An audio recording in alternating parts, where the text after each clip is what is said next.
사건 개요를 좀 설명드리면은 운전하는 사람은 남편, 조수기 탄 사람은 아내였고요. 주행을 하다가 앞에 있는 옹벽을 쾅 들여받으면서 남편 살았고 조수기에 있는 아내는 사망했어요. 남편은 뭐라고 진술했냐면은 졸음운전을 하다가 쾅 해서 박았다. 그래서 그냥 단순 교통사고다 라고 진술을 했어요. 그런데 이거를 수사를 하다 보니까 단순 교통사고가 아닌 것 같다라고 수사관들이 판단을 한 거예요. 이상한 장면들이 다수 존재했어요. 사건 당시에 피해자가 사망했을 때의 추정 자세입니다.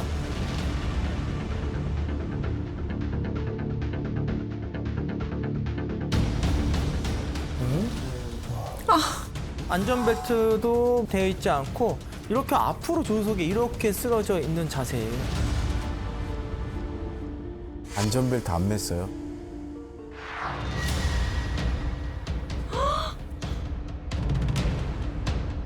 앞에 앉아 있었는데 저렇게 바로 뒤집어진다? 라는 것도 좀 이상하고요. 좀 이상하죠, 많이. 네.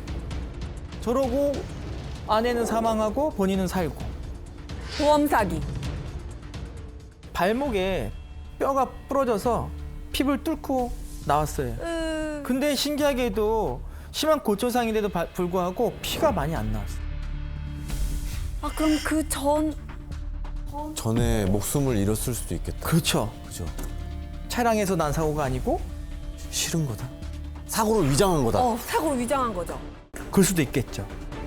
그러니까 지금 이게 단순 교통사고가 아닌 것 같다고 해서 경찰이 CCTV를 다 확보해서 이제 분석이 들어간 거예요. 남자는 진술을 뭐라고 했냐면은 난 졸음운전이었어요. 졸음운전을 하는 차량에 어떤 패턴이 있을 것 같아요. 이 졸음운전의 패턴이 종류가 있어요.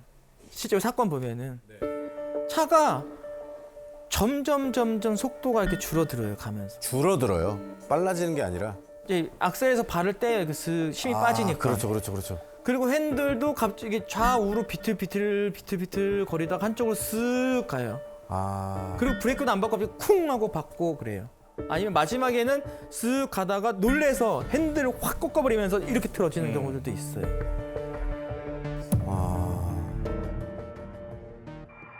자, 이제 처음 이제 분석에 들어가겠습니다. 분석 포인트. 근데 제가 라이트 패턴을 좀 분석을 해봤어요. 라이트 패턴.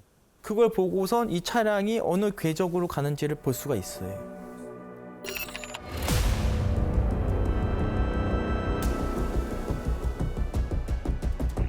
소형차 보시면은 방금 전에 보세요. 보이죠? 라이트. 네. 바닥에. 네. 보이죠? 이렇게. 네. 요거 똑같이 사건 당시의 차량도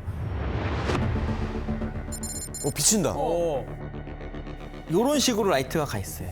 라이트의 방향을 분석했을 때 차량이 아예 그 핸들 자체가 옹벽 쪽으로 가 있어요.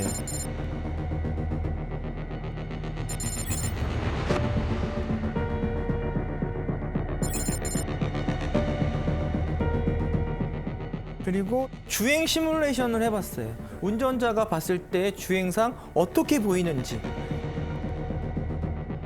이런 식으로 운전하고 가다가 갑자기 저쪽으로 틀어서 직진으로 쭉 박아요. 이거 너무 꺾어야 되는데. 졸음운전 저렇게 안 꺾는데. 보통 졸음운전 같은 경우에는 서서히 꺾여요. 서서히 차량 쪽으로. 근데 이거 보세요. 그냥 바로 여기서 바로 왼쪽으로 꺾어버려요. 네. 옹벽 쪽으로. 그러네. 네.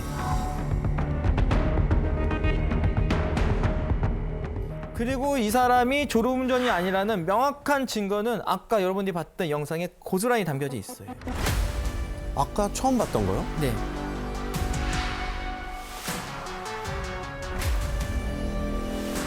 브레이크 등? 맞습니다. 브레이크 등이 켜져 있어요.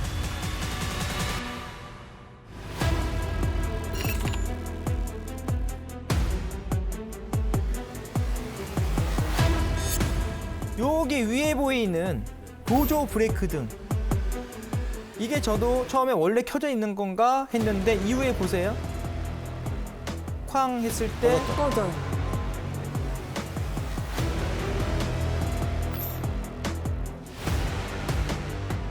속도가 90km죠.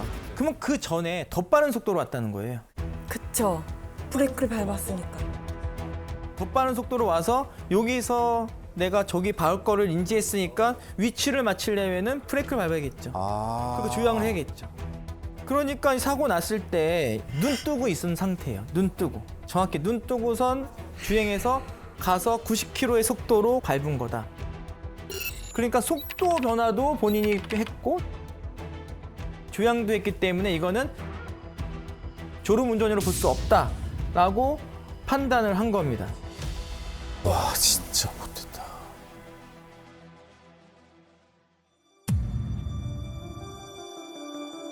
와이프 옛날부터 우울증이 있었는데 자살을 해서 애들을 보지 말게 하려고 와이프를 차에다가 싣고 운전하고 있었다.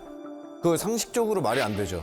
왜냐하면 경찰을 부르든지 구급차를 부르든지 빨리 그게 원래 상식적인 행동이죠. 당연하죠. 내 와이프가 그렇게 돼 있는데 살았을 수도 있잖아요. 그러니까요. 죽은 거 어떻게 알고 내가 죽었다고 단정을 해요. 죽은 걸 알았는데 이 사람. 나 좀 무서워. 죽은 걸 아는 거는 진짜 자기가 죽인 거네. 모든 게 이상하다 해서 부검을 하자 해서 부검을 했더니 부검 결과 압박에 의한 질식 흔적이 있는 거예요.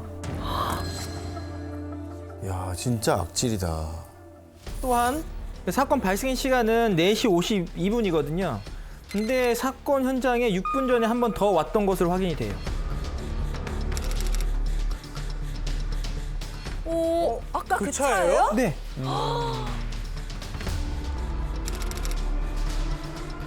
이 창 다시 오죠. 네. 오.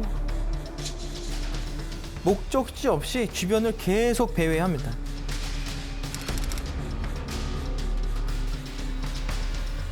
저 운전자는 또 목적지를 찾고 있는 거예요. 물색을 하는 거죠. 네. 장소를 찾는. 네, 장소를 찾고 있는.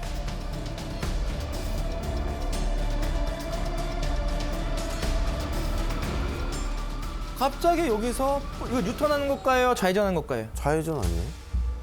좌회전하는 거 같죠? 네. 좌회전을 안 해요. 에? 저건 좌회전 각도인데. 다시 나와요. 뭐 하는 충분히 저기서 뉴턴할 수 있거든요. 네. 근데 좌회전에서 들어갔다 다시 나와서 뉴턴에서 나와요. 뭐죠? 그러니까 지금 이 운전자는 배회하고 있다고 보는 거예요. 정처 없이 그냥 돌아다니는 거네요. 심리가 불안해. 심리가 불안해.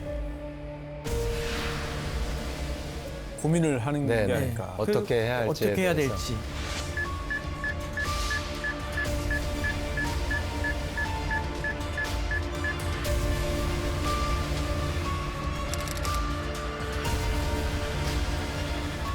그래서 이 영상을 봤을 때 고의로 낸 교통사고다라고 판단을 해서 알려드렸고요.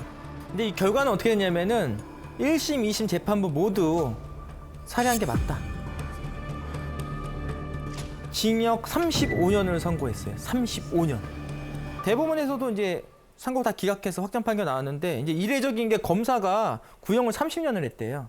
구형보다 더 중한 형이 선고된 거는 판사가 볼 때, 야, 이거는 정말 나쁜 범죄다. 그러니까 죄질이 지극히 나쁘다고 본 건데요. 우선 이 남편 같은 경우는 끝까지 아내가 스스로 목숨을 끊었다고 주장을 했습니다. 네. 자기가 살인 아니다라고 주장을 한 거죠. 그리고 범죄가 하나가 아니에요. 처음부터 보험금 때문에 살인을 한 건 아니지만 이렇게 된 후에 보험금을 받으려고 청구했습니다. 아, 진짜 네. 악질이다. 네, 4억 7천만 원 보험금 달라라고 했는데 아니 근데 너무 하늘이 무섭지도 않나 봐요. 아니 아내가 죽었는데 바로 이 너무 결과적으로는 이거 살인이니까 보험금을 받지 못했거든요. 하지만 이거 보험금을 지급하라고 청구한 것 자체가 실행에 착수기 때문에 보험 사기 미수예요. 이런 것들 종합해서 징역 35년이라는 중형이 나온 거죠.